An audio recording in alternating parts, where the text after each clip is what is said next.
হরে কৃষ্ণ। ওম নমো ভগবতে বাসুদেবায়। ওম নমো ভগবতে বাসুদেবায়। ওম নমো ভগবতে বাসুদেবায়। শ্রীমদ্ ভাগবত তৃতীয় স্কন্দ স্থানম সৃষ্টি স্থিতি একাদশ অধ্যায়। পরমাণু থেকে কালের গণনা। শ্লোক 21। ধর্মস্য চতুষ্পাৎ মনুজান কৃতে সমনুবর্ততে স এবানেষু ধর্মেন বেতি পাদেন বর্ধতা।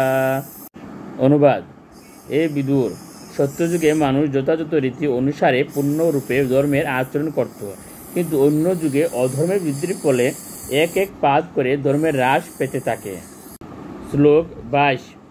ত্রৈলোক্যযুগ সহস্রম বহিরাভ্রমণ দিনম তাবতেব নিশাতাৎ যৎ নিমিলতি বিশ্বশ্রীক।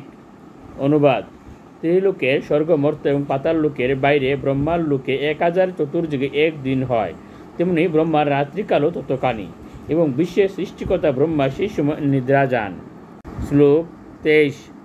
নিশাবসান আরব্ধ লোককল্প অনুবর্ততে যাবদ্দিনম ভগবত মনুর্ভুঞ্জশ্চতুর্দশ।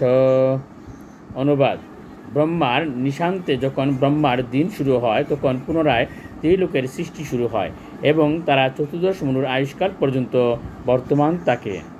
শ্লোক 24।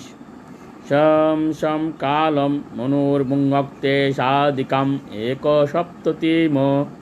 অনুবাদ: প্রত্যেক মনু 71 চতুর্যুগের কিছু অধিককাল পর্যন্ত জীবন উপভোগ করেন। শ্লোক 25।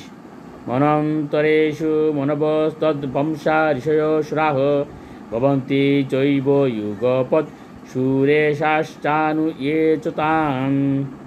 অনুবাদ: প্রত্যেক মনুর অবসানে তাদের বংশধরগণ সহ পরবর্তী মনুর আবির্ভাব হয়, যিনি বিভিন্ন গ্রহমণ্ডল শাসন করেন, কিন্তু সপ্তর্ষিগণ এবং ইন্দ্রের মতো দেবতাগণ ও গন্ধর্বের মতো তাদের অনুগামীগণ সকলেই মনুর সঙ্গে যুগপৎ আবির্ভূত হন।